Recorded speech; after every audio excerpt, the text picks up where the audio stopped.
정부의 시장 개입 수단인데요. 지금 이 구조를 이해를 하시는 게 아주 중요하죠. 이해를 하시면 사실 더 이상 공부할 게 별로 없습니다. 암기가 아니에요. 아까 이제 왜 개입한다 그랬어요?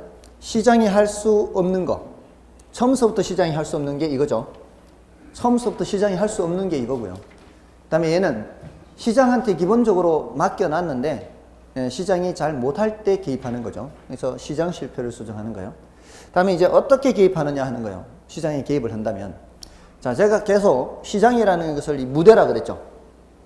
무대에 누가 등장한다 그랬어요? 수요자와 공급자가 등장한다 그랬죠.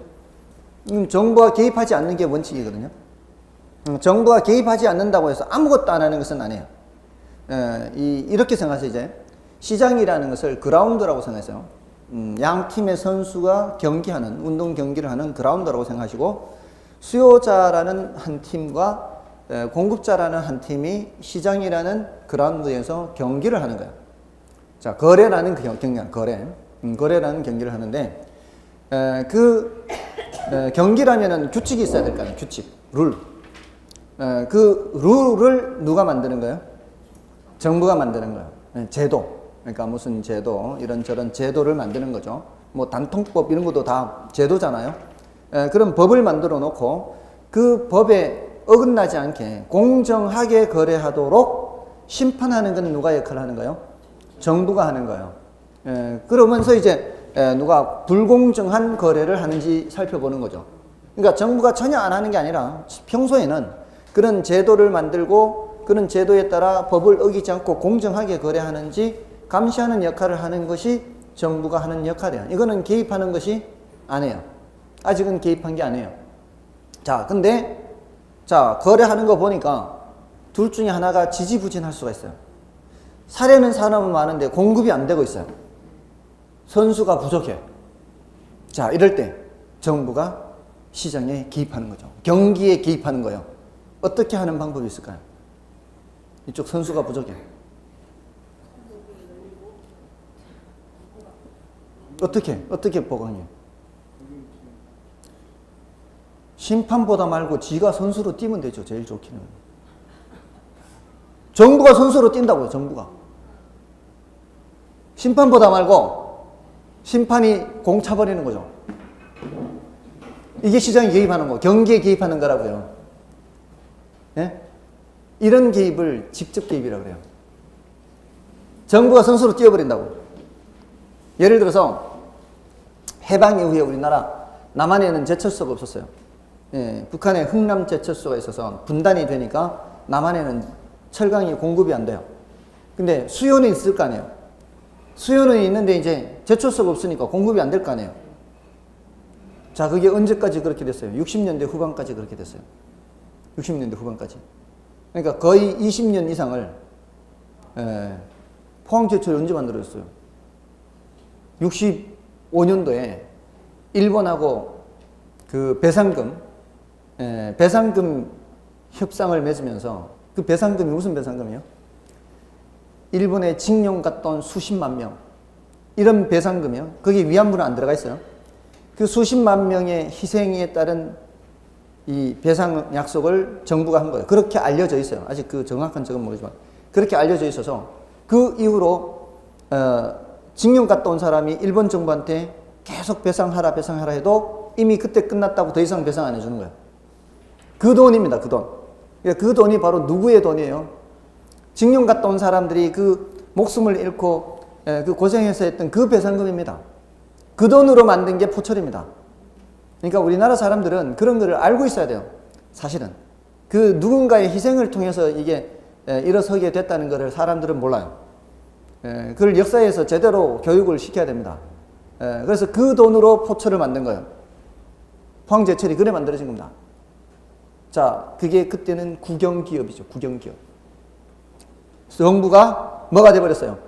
공급자가 돼버렸죠. 공급자가. 정부가 이렇게 공급자가 돼버린 거예요. 이게 무슨 개입이라고요? 직접 개입이요. 또는 뭐가 될 수도 있어요. 경우에 따라. 수요자가 될 수도 있죠.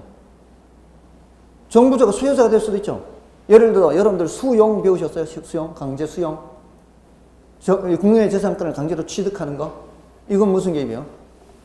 이것도 직접 개입이죠. 이건 수요하는 그런 역할, 강제로 수요해버리는 거죠. 맞나요? 또 토지은행제도라는 게 있어요. 토지비축제도라 그래요. 토지를 비축하는 거. 토지를 비축하는 거는 지금 당장의 필요에 준비하는 거예요. 장래를 대비하는 거예요. 장래를 대비해서 수요하는 거예요. 공급하는 거예요. 장래를 대비해서 수요하는 거 지금 사야 될 거 아니에요. 비축하려면은 사서 비축해놔야 될 거 아니에요. 그건 무슨 개입? 그것도 직접 개입이지. 사야 되니까. 정부가 수요자가 되는 거지 않습니까? 됐나요? 어렵지 않죠? 정부가 뭐가 돼버리면 돼? 수요자, 선수가 돼버리면 된다. 그게 무슨 개입이라고요? 직접 개입. 그렇게 이해를 하시라고요. 아, 이렇게 시장이라는 무대에 늘 수요자와 공급자가 등장하는데, 이 거래를 하는 과정에 정부가 수요자가 되거나 공급자가 돼버리는 거죠.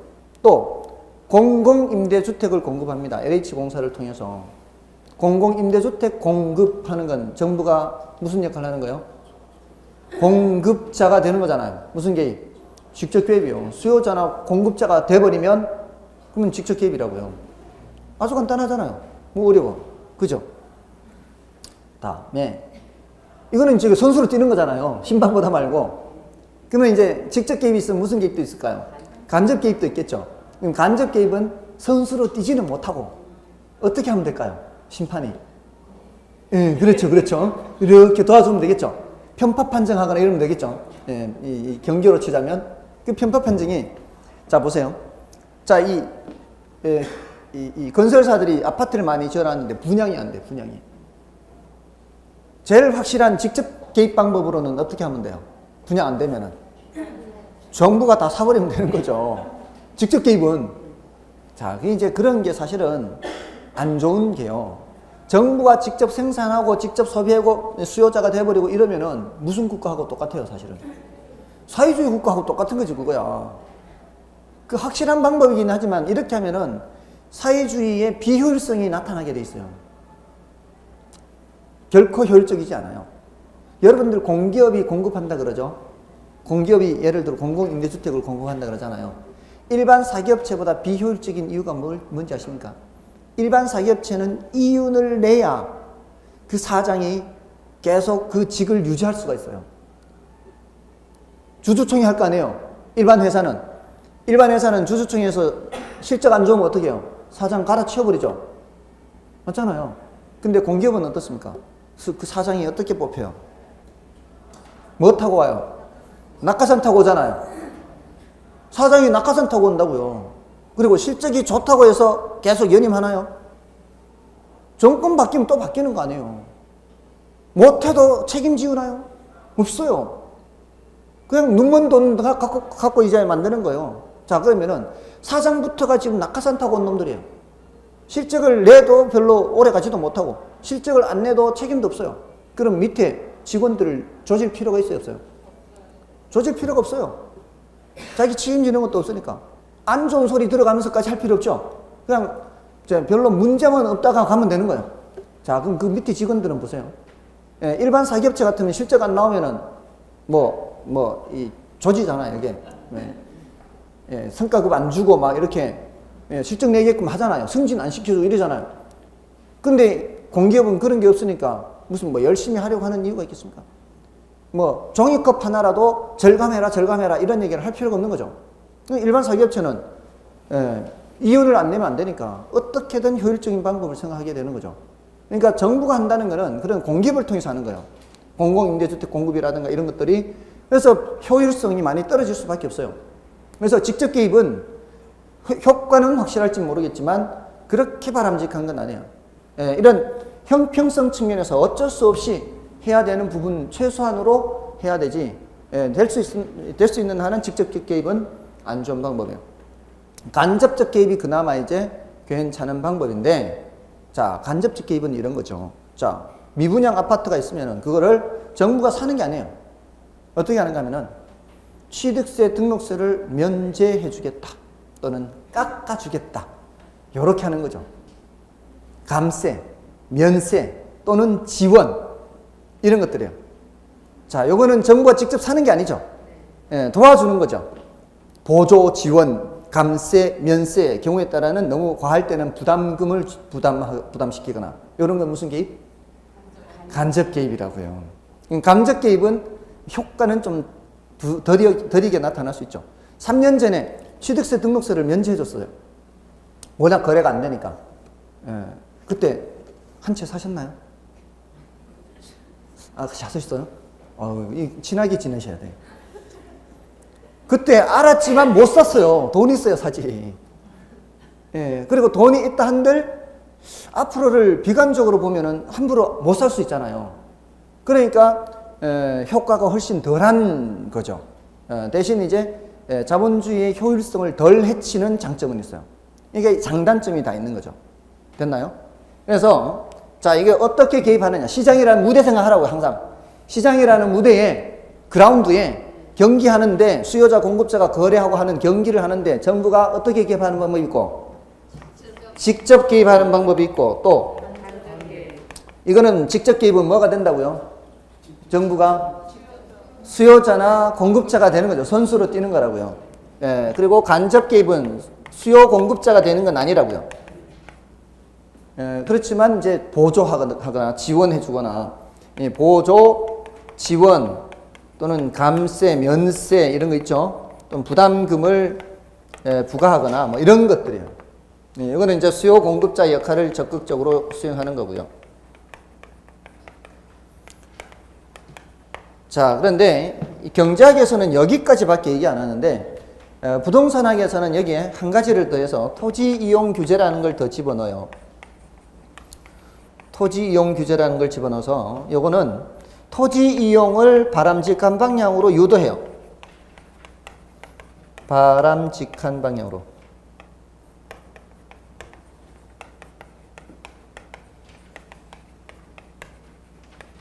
유도하는 거, 유도. 자, 이 대표적인 게, 이 토지 이용 규제의 대표적인 게 지역지구제거든요. 지역지구제. 용도지역, 용도지구, 용도구역 하는 거 있잖아요. 그거를 줄여서 그냥 지역지구제 이렇게 해요. 자, 그럼 용도지역 여러분들 어디까지 배우셨나요? 용도지역, 도간, 농자 배우셨나요? 도시지역을 주상공록 배우셨나요? 주거지역을 전일준 배우셨나요? 상업지역을 중일유근, 공업지역을 다시 전일준, 녹지지역을 보생자 이렇게 하죠. 자, 이런 식으로 나누어 놨잖아요. 나누어 놓고 주거지역은 건폐율 몇 %, 상업지역은 건폐율 몇 %, 건폐율 다 했나요? 556657 556657 9887 777 222 42 뭐 이렇게 나가는 거 있죠. 계획관리가 4종. 그거요. 이해를 하면 돼. 이해하면은 이제 쉬워요. 왜냐하면은 보세요. 주거지역은 다시 전일준으로 나누어지잖아요. 전용 주거지역은 주거 환경이 양호해야 되죠. 그러면은 건폐율이 낮아야 되겠어요? 높아야 되겠어요? 건폐율이 낮아야 여유 공간이 많죠. 그러니까 50%예요. 맞잖아요. 일반 주거지역은 그냥 편리한 주거 환경이죠. 양호한이 아니라. 그러니까 조금은 건폐율이 더 높습니다. 60%. 준주거지역은 상업용과 주거용이 이렇게 섞여 있는 거니까 더 올라간대. 70%. 기본은 5, 6, 7입니다. 5, 6, 7인데 전용 주거지역은 1종이든 2종이든 다 50%예요. 전용 주거지역은. 자, 근데 일반 주거지역은 전부 다 60%라면 좋겠는데, 그러면 5, 6, 7 그냥 가잖아요. 1종, 2종, 3종이 다 60, 60, 60 가면 되는데 3종 일반 주거지역은 고층 아파트죠. 3종 일반 주거는 고층 아파트잖아요. 고층 아파트라면은 이 동간 거리가 따닥따닥 붙어 있으면 이게 그림자도 더 많이 질 것이고, 이게 저 집이 더 잘 보이고 이럴 거 아니에요. 동간 거리를 어떻게 해야 돼? 가능한 동간 거리를 확보하기 위해서는, 멀리 떨어뜨리기 위해서는 건폐율이 어때야 돼요? 건폐율이 낮아야 이걸 떨어뜨리죠. 그러니까 얘는 3종만 66 하다가 3종만 5로 떨어지는 거죠. 그러면 나머지 준주거는 그냥 7이죠. 그럼 5, 6, 7이 그냥 왜 5, 5, 6, 6, 6, 7이 아니고 6, 6, 5, 7이 되는지를 이해를 할 수가 있는 거죠. 그러면은 외울 필요가 없는 거죠. 그래서 그것만 3종 일반 주거지역만 5. 됐죠? 그 다음에 이제 9887 이렇게 가면 되는 거고, 계획관리지역은 지난번에 개발 가능성이 있다 그랬죠? 그래서 그거는 40%잖아요. 그렇게 하면은 이해가 되는 거죠. 그러면은 외울 필요가 없는 거예요. 그리고 기본적으로 나머지 자연환경 보존지역이다, 농림지역 이런 건 전부 다 투투투예요. 투투투. 맞잖아요. 그러면은 외울 필요가 없는 거예요. 가능한 한 이해할 수 있는 범위 내에서는 이해하는 것이 암기량을 줄여주는 거예요. 그러면 어떤 형태로 나오든 다 맞출 수 있어요. 맞죠? 네, 아무튼 이런 용도, 지역 용도 다 정해놓으면은 건폐율 몇 프로, 용적률 몇 프로 다 정해놓으면은 토지 이용하는 사람들이 요거 이렇게 이용하면 되겠구나, 이용하면 되겠구나 그렇게 하는 거죠. 정부가 그렇게 하는 게 토지 이용 규제고, 토지 이용 규제의 대표적인 게 지역지구제다 이 말이에요.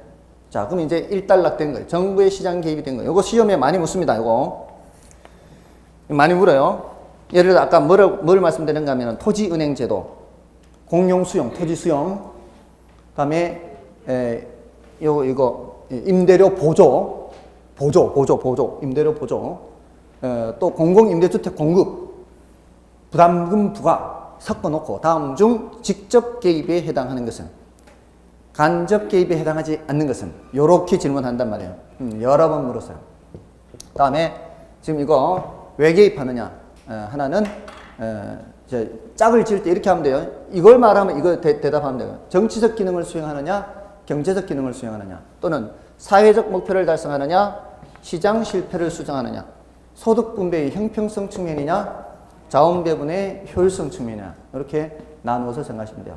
형평성과 효율성 이렇게 나누는 것이 좋아요. 기본적으로 이 형평성과 효율성은 두 개의 수레바퀴라고 생각하시면 돼요. 어느 한쪽도 소홀히 할 수가 없어요. 근데 이 두 개를 동시에 높이는 방법은 없다라고 보시면 돼요. 이걸 높이는 과정에서는 얘를 해칠 수가 있고요. 이거를 높이는 과정에서는 얘를 해칠 수가 있어요. 두 개의 수레바퀴인데, 이걸 거짓말 제일 많이 하는 사람들이 정치인들이에요. 정치인들은 경제 성장률도 높이겠다, 복지도 늘리겠다. 이거는 거짓말이라고 생각하시면 돼요. 둘 중에 하나는 희생을 해야 돼요. 그런 것을 알고 표를 찍어야 되는데, 사실 이 국민들이 경제학 공부를 좀 해야 돼요. 이 거짓말이 딱 보이거든요, 뻔히. 이 경제학을 공부한 사람 입장에서는 저 다 거짓말이야. 거짓말인데, 이 거짓말이 뻔한데 그런 거 이제 사람들은 모르는 거죠. 사람들이 이제 귀에 듣기 좋은 말만 자꾸 하는 거죠. 그리고 어떤 때는 보면은 서민들이 그 자신의 정책과는 다른, 자신의 삶과는 반대 방향의 정책을 쓰는 사람들을 표를 찍어요. 표를 찍을 때. 예를 들어서 세금을 올리지 않고 복지를 늘리겠다. 이거는 있을 수 없는 얘기예요. 이거는 그냥 뭐라고 해야 되나요? 거짓말 중에도 그냥 너무나 명백한 거짓말을 뭐라 그러죠? 새빨간 거짓말이라 그러죠. 새빨간 거짓말이에요. 세금을 올리지 않고 복지를 늘릴 수 없습니다. 돈이 없는데 어떻게 늘려요? 그럼 어떻게 해야 돼요? 빚을 내서 해야 돼요. 빚을 내서. 세금을 걷어서 복지를 늘리지 않으면 빚을 내야 됩니다. 그 돈이 어디서 나오겠어요? 그럼 지금 재정 적자가 엄청나단 말이에요, 지금. 세금을 안 늘리고 복지를 한다면은. 그러면 이제 나라 살림만 더 엉망이 되는 거예요. 동시에 진행할 수 없어요. 아무튼 효율성과 형평성은 상충하는 개념이라고 보시면 돼요. 아시겠죠? 이걸 높이는 과정에서는 저걸 해치고, 저걸 높이는 과정에서는 이걸 해친다, 이렇게 보시면 돼요. 자, 여기 이제 한 단락이 됐고요. 워낙 중요한 요 시장 실패를 따로 설명을 드려야 돼요. 시장 실패는 워낙 중요해요. 그래서 시장 실패만 따로 말씀을 드려요. 이 시장 실패는, 자, 여기 뭐가 생략되어 있는가 하면 시장이 그 기능을 실패했다, 이렇게 보시면 돼요. 시장의 가장 중요한 기능이 뭐라 그랬어요? 자원 배분 기능이라 그랬잖아요. 그거를 실패한 거예요. 제일 중요한 기능. 시장이 뭐를 실패했다고요? 자원 배분 기능을 실패한 거예요. 그럼 자원 배분 기능을 실패했다는 것은 자원을 효율적으로 배분하지 못했다는 뜻이에요. 시장에 내버려두면 원래는 효율적으로 배분이 돼야 되잖아요. 근데 아까 등대 같은 거는 시장에 맡겨놔도 이게 충분히 생산이 안 되죠.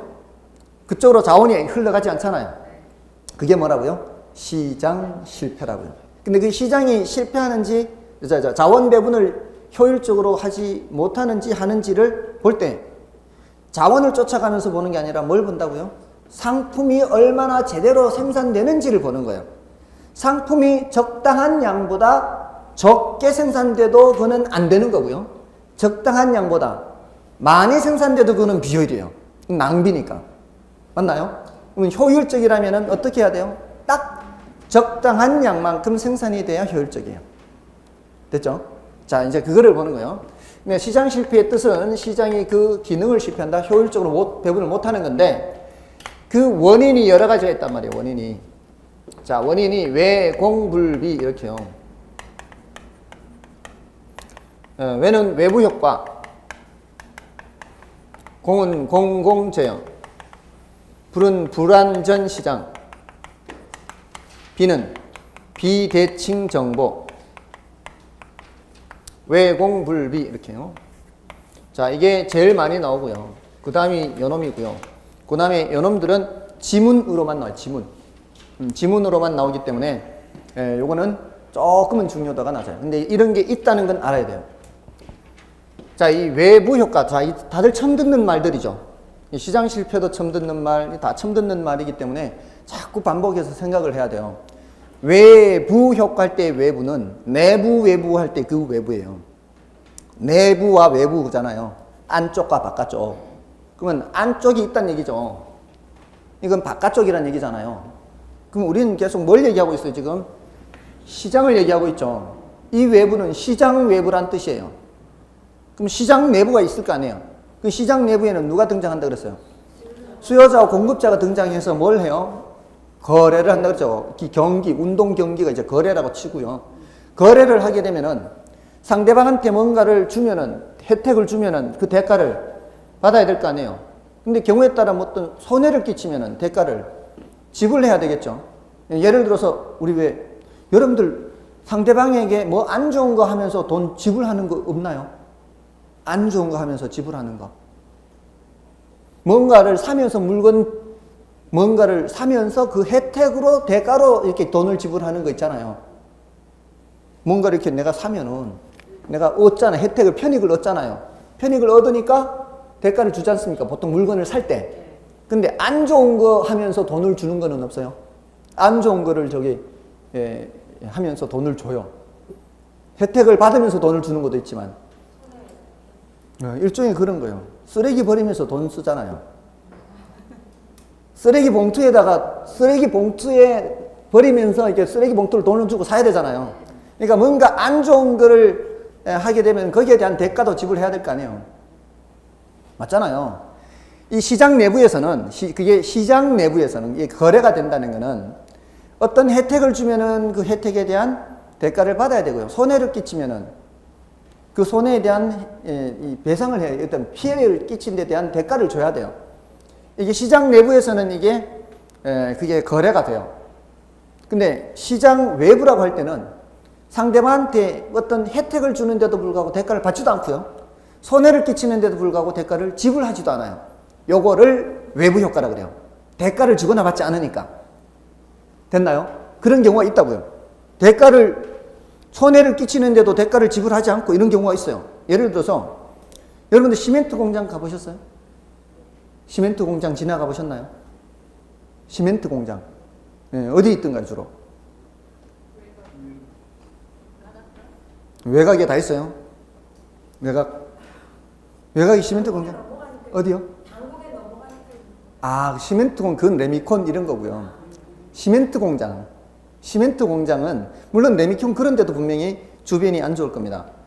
시멘트 공장은 석회석이 많이 이제 석회석을 원료로 하기 때문에 충청북도 단양이나 제천, 영월 가는 곳, 그다음에 강원도 강릉, 동해 이런 곳이 많습니다.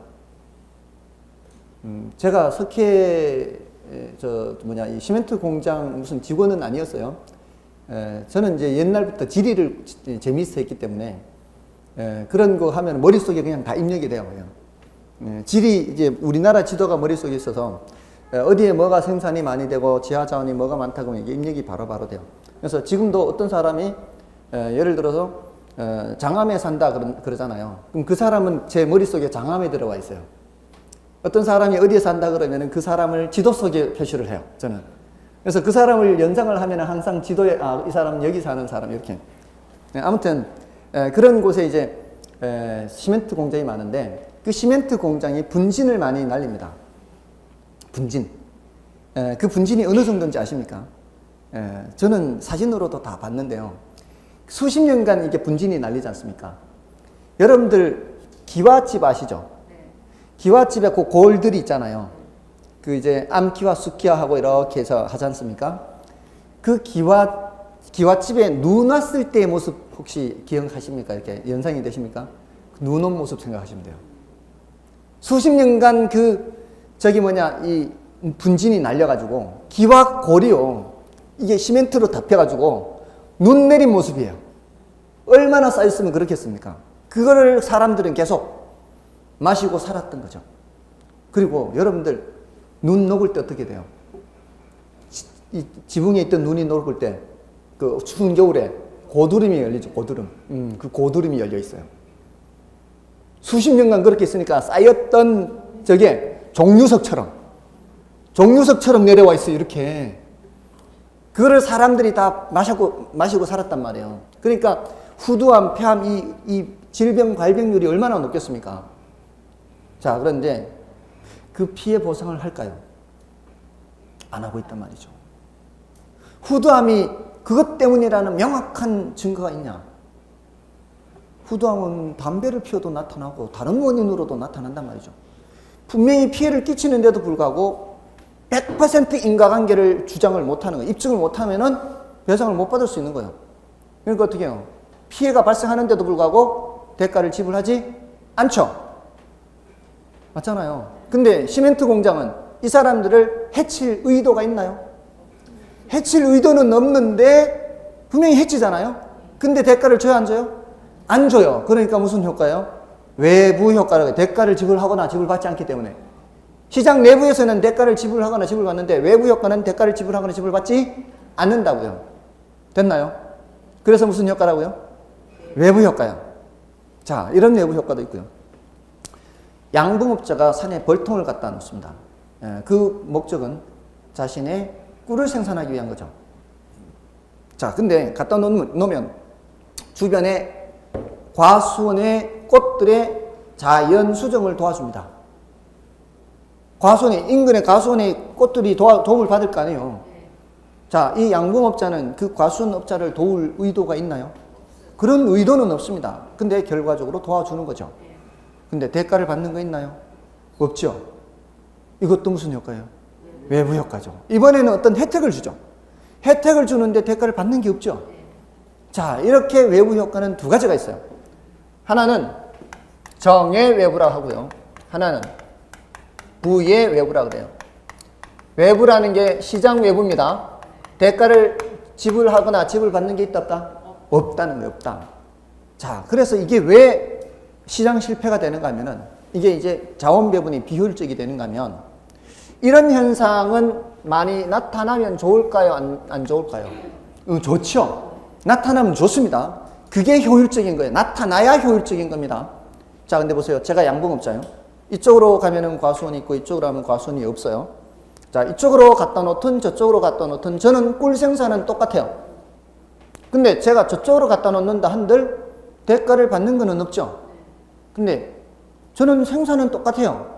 근데 나는 노동력은 똑같은 노동력이 들어요.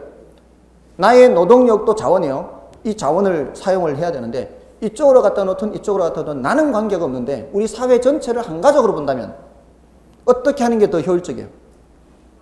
과수원 옆에 갖다 놓는 게 더 효율적이죠. 이 노동력을 더 효율적으로 사용해서 과일 생산이 더 늘어날 기회가 생기잖아요.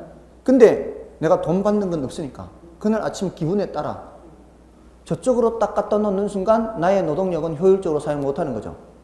더 많이 뭔가 생산될 기회를 잃어버리는 거죠.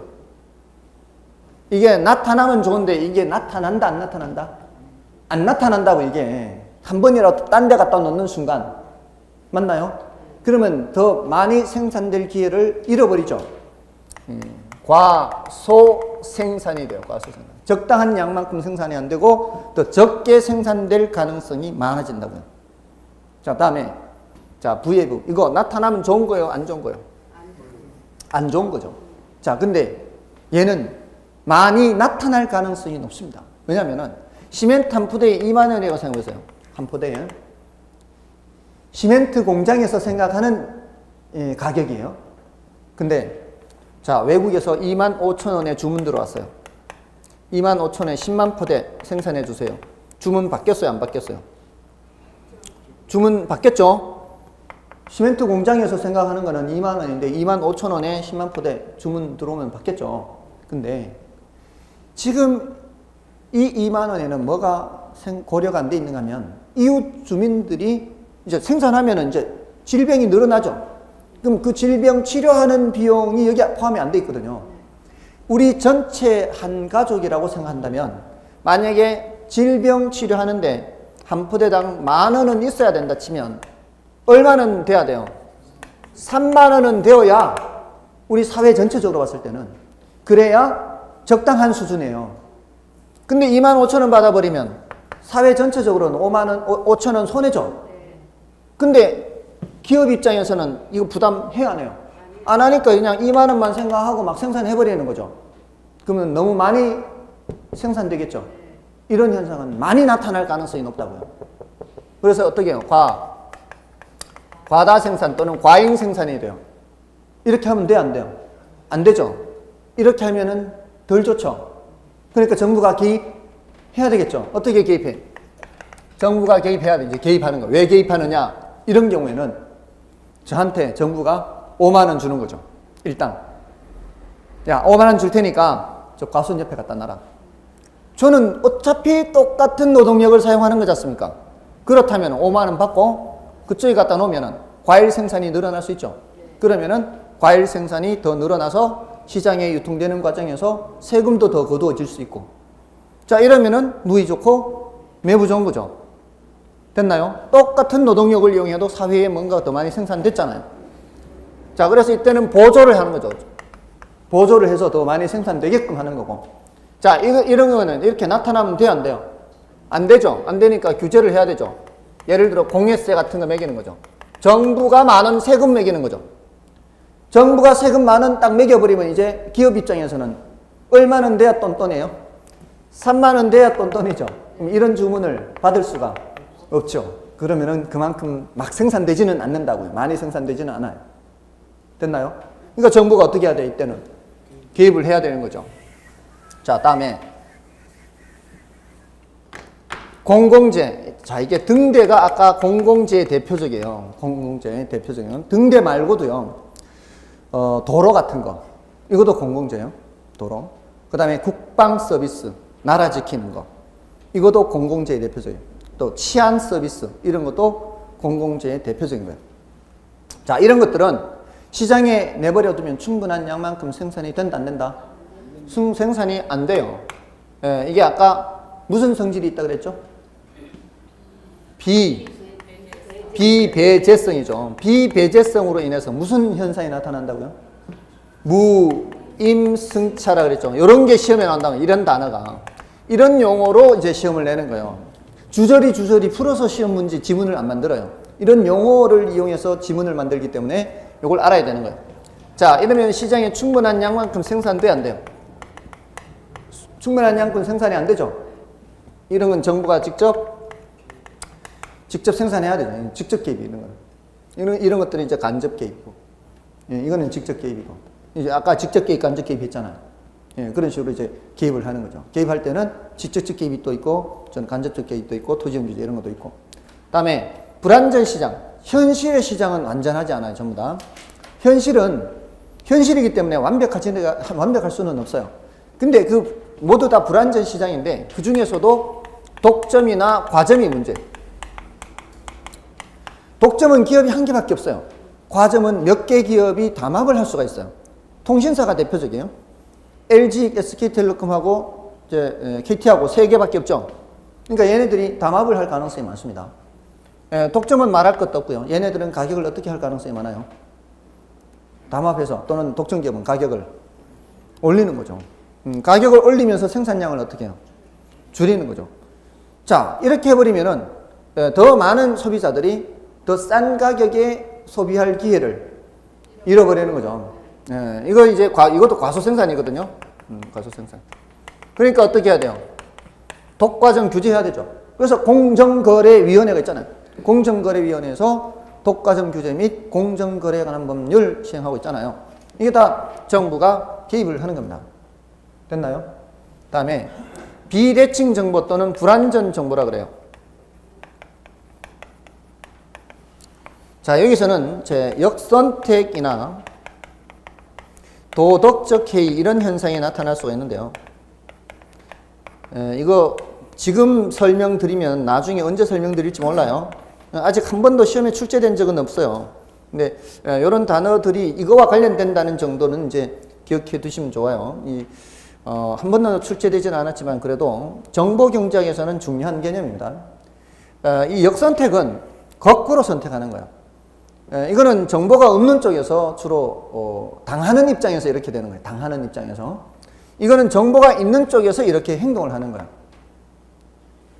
눈 뜨세요. 지금 여기서 졸면 안 돼요. 졸면은 여기 앉아있던 시간이 전부 다 무의미한 시간이 되는 겁니다. 자리만 데피다 가는 거예요.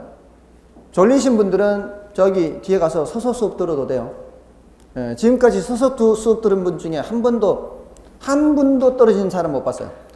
서서 수업 들으신 분들은 다 합격했어요. 다 이뤘어요, 다. 그거는 그만큼 의지가 강하다는 얘기죠. 보통은 졸리면 그 자리에서 졸지, 또는 막 그 자리에서 잠을 깨려고 했으지, 뒤에 가서 서서 수업 들으면서까지 잠을 깨려고 하는 분들은 많지 않거든요. 근데 그렇게 한다는 거는 그만큼 의지가 강하다는 얘기죠. 그러니까 전혀 관계없으니까 서서 수업 들으셔도 돼요. 그렇게 하셔도 됩니다. 졸면 안 돼요. 졸면은 처음에는 졸리는 초기에는 요거 내 다 알아듣겠지 하는 생각으로 이제 듣는데 어느덧 모르게 수업은 끝나버렸죠. 그러니까 정신 바짝 차리고요.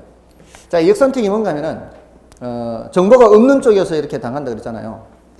대표적인 게 이제 정보경제학에서 나오는 얘기인데 보험회사하고 보험에 가입하는 사람하고 이 관계에서 생각해 보세요.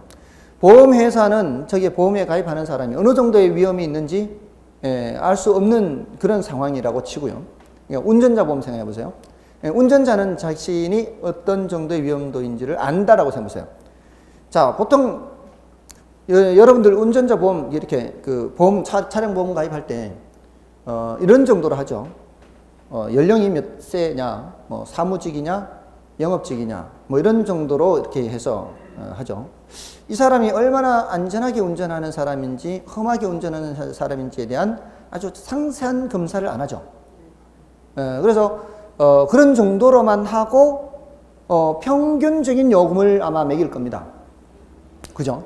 자, 그런데 이 가입하는 사람은 자신이 어떻게 운전하는지 안다라고 생각을 해보세요. 여러분이 생각하셨을 때 여러분은 안전하게 운전하는 편인가요? 험하게 운전하는 편인가요? 말은 다 안전하게 운전한다 그러죠. 말은. 근데 저도 사실은 가끔가다 이 여자분들이 와이프를 포함해서 여자분들이 운전하는 차를 타보는데 제가 이렇게 갈 때가 많거든요. 옆에 탄 사람이 어떤 반응을 보이는지 한번 보십시오.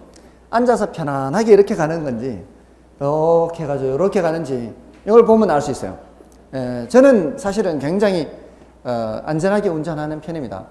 급발진, 정거를 안 하는 편입니다.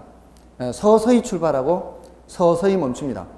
그러니까 저쪽에 지금 이제 파란 초록불에서 이제 노란불 바뀌잖아 벌써. 그러면 그때 엑셀을 뗍니다. 이렇게. 엑셀을 떼면은 서서히 굴러가겠죠.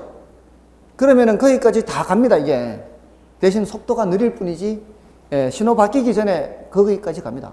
근데 뒤에서 못 참은 성질 급한 차가 차선 바꿔서 바로 앞에 옵니다. 이렇게.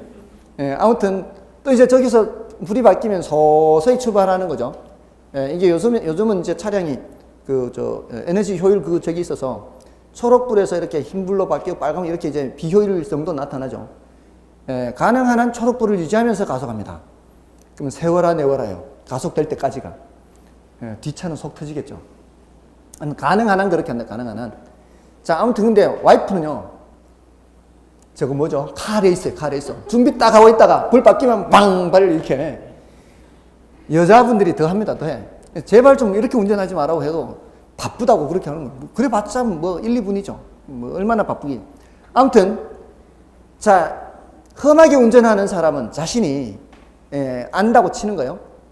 자, 험하게 운전하는 사람 입장에서는 평균적인 보험료가 유리한 거예요, 불리한 거예요? 유리하죠. 저 같은 사람은 지금까지 보험료 4개만 했고 보험금 혜택은 본 적이 없다면 더군다나 1년에 몇 분 운전 안 해. 이제 대중교통을 이용하니까 주말에 잠깐 그냥 운전하는 것밖에 없어요. 만약에 정부가 지금 규제하고 있거든요. 지금 정부가 규제를 지금 하고 있는데 만약에 정부가 규제를 안 하고 있다면 저는 어떻게 할 가능성이 많아요? 보험이 안 들죠. 저 같은 사람 보험이 안 들죠. 맞잖아요. 자, 그럼 보세요. 안전하게 운전하는 사람들은 보험을 안 들고요. 험하게 운전하는 사람은 보험을 들어요. 근데 보험회사에서는 이 사람이 어떤 사람인지 모르고 평균적으로 요금을 매기기 때문에 자, 험하게 운전하는 사람만 손님으로 받아요. 예? 더 역선택이 된다고요. 그럼 1년이 지나면 어떻게 되겠어요? 손해율이 높겠죠? 그러면은 그 보험료를 올려야 되겠죠? 보험료를 올리면 그나마 가입해 있던 사람들 다 빠지겠죠. 그럼 계속 어떤 사람만 남아요? 불량 고객만 남게 되는 거예요. 불량 고객만 계속 역선택이 되는 거죠. 이러면은 보험회사가 살아남을 수 있어요? 살아남지 못한다고요. 그럼 어떻게 돼요? 보험 상품이 만들어지지 않는 거죠. 저는 보험 상품이 있는 게 좋습니다. 다만 나한테 맞는 보험 상품이 있는 걸 원하는 거죠. 자, 그러니까 보험 상품이 이 보험회사가 성립될 수가 없어요. 과소생산돼요. 과소생산. 상품이 안 만들어진다고요. 그러니까 이때 정부가 어떻게 해요? 강제가입한 강제가입. 강제가입 시키는 거죠. 강제가입. 또는 이런 도덕적 해이는 이런 거예요. 도덕적 해이는 여러분들 직장인이니까 잘 아실 거예요. 여러분들 대부분 고정급인가요? 아니면 성과급인가요? 고정급이죠. 고정급일 때는 사장이 볼 때는 열심히 하는 척 하다가 사장 안 보는 순간 바로 돌려서 인터넷 쇼핑도 하고 게임도 하고 뭐 뉴스도 보고 사장 들어오면 딱 바꿔서 열심히 하는 척 하고 사실이 아니에요. 사실이죠. 다 그렇게 하는 거예요. 그게 도덕적 해이라는 거예요. 도덕적 해이는 정보가 있는 사람 쪽에서 이런 행동을 해요. 상대방은 모르기 때문에. 이게 바로 뭐예요? 비대칭이에요.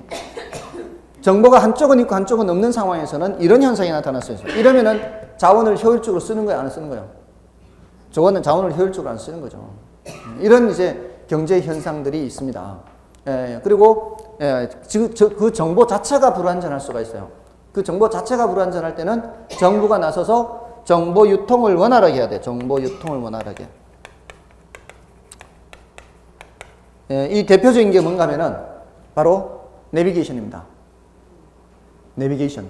지금 정부가 국도에 CCTV를 다 설치해 놓고 고속도로에 CCTV 다 설치해 놓고 차량 속도가 얼마인지 사고가 났는지 안 났는지 CCTV로 다 확인해서 막히는 길이다 안 막히는 길이다 이거를 업데이트를 계속 시키고 그거를 통신사에 알려주면은 통신사에서는 그걸 받아서 그 가입한 단말기 갖고 있는 스마트폰 갖고 있는 사람들한테 알려주죠. 실시간으로 알려주면은 막히는 길이다 안 막히는 길이다를 알고 알아서 피해가죠. 엄청난 정보죠. 대단한 정보입니다. 이렇게 불완전한 정보를 더 완전하게 해줌으로써 유류비 절감되고 시간 비용 절감되고 자 이거 누가 원활하게 하는 거예요? 정부가 정보 유통을 원활하게 하는 겁니다. 경제의 효율성이 엄청나게 올라가는 거죠. 자 이런 현상들에 이렇게 규제가 이렇게 해서 시장 실패를 수정한다고요. 시장 실패를 수정한다는 것은 자원을 좀 더 효율적으로 이용하게 된다는 겁니다. 됐나요? 그래서 이런 측면에서 개입하는 거예요. 그러니까 이런 측면에서 개입하는 거는 주로 어떻게 나타나는가 하면은 임대료 보조, 저소득층을 위하는 거예요. 임대료 보조라든가 공공임대주택 공급이라든가 주로 저소득층을 위한 대책 같은 것들은 무슨 측면이라 보면 돼요? 형평성 측면이고요. 이렇게 자원배분의 효율성은 요 외공불비입니다. 외공불비는 이렇게 개입하는데 아까 개입하더라도 자 어떻게 개입하냐? 이 수요 공급자가 공공임대주택 공급은 형평성 측면이죠. 공공임대주택 공급은 형평성 측면이면서 직접 개입이에요. 정부가 직접 공급하니까. 근데 임대료 보조는 간접 개입이면서 이런 거죠. 형평성. 임대료 보조, 저소득층을 위한 정책이니까. 맞나요? 근데 이제 경우에 따라서는 자, 이런 정책이면서 또 여기 있을 수도 있고, 여기 있을 수도 있고, 이렇게 될 수 있거든요. 뭐 또는 이거, 토지 이용 규제가 있을 수도 있고. 자, 그거는 이제 구체적으로 여기 와서 이제 토지 정책과 주택 정책에 와서 그런 내용들을 확인하시면 돼요. 됐나요? 자, 오늘 지금 주로 어디에 대해서 지금 자세히 말씀드리는가 하면 1시간 동안 거의 시장 개입과 관련된 내용을 말씀드려서 1시간 이상. 이제 저 나머지 2개 주제가 사실 분량이 더 많은데 이번 11월, 12월 달은 저 토지 정책과 주택 정책에 대해서 간략하게 요게 어떤 정책이다, 어떤 정책이다 대략적인 것을 이제 설명을 해 드리려고 여기 이제 먼저 더 자세히 말씀을 드린 거예요. 그래서 우리 교재에서 보실 때 자, 조금만 체크하고 좀 쉬겠습니다. 그 60쪽에 이제 정치적 기능, 경제적 기능, 요거는 키워드 위주로 보시면 돼요. 정치적 기능은 사회적 목표 달성, 요거 하고, 경제적 기능은 시장 실패 수정, 이렇게 하고, 하나 더 추가적으로 한다면은 정치적 기능은 형평성, 경제적 기능은 효율성, 이런 측면에서 보는 겁니다. 다음에 이제 61쪽에 시장 실패에서 외부 효과 있죠. 지금 단계에서는 그 괄호 1번, 괄호 2번의 세부적인 내용을 다 보실 필요도 없고요. 그 타이틀을 보고 정의 외부 효과 이거 나타나면 좋은데 나타나지 않을 가능성이 많다 그랬죠. 부의 외부 효과 이거 나타나면 안 좋은 거라 그랬죠. 근데 나타날 가능성이 많다 그랬죠.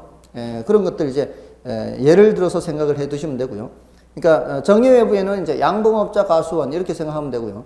부의 외부는 시멘트 공장 이웃 주민 이렇게 이제 예를 들어서 기억을 하시면은 이제 제가 말씀드린 상황이 좀 생각이 나실 겁니다. 그 다음에 이제 밑에 공공재 내려가서는 등대 생각하면 제일 쉬워요. 자, 아까 등대 해서 그 두 번째 줄 끝에 뭐라고 돼 있어요? 비경합성과 비배제성 두 가지가 있죠. 그 중에서 뭐가 더 중요한 거예요? 비배제성이 더 중요한 거죠. 그 비배제성 때문에 아까 뭐가 나타난다 그랬어요? 무임승차. 이게 이제 하나의 흐름이고요.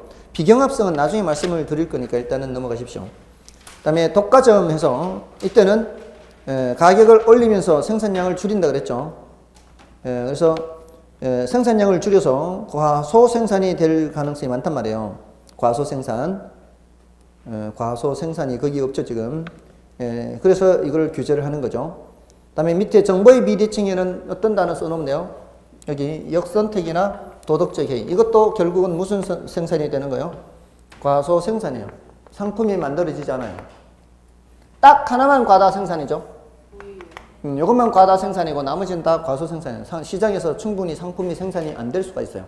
그래서 정부가 개입해서 생산량이 적당한 양만큼 생산되도록 개입하는 겁니다. 됐죠?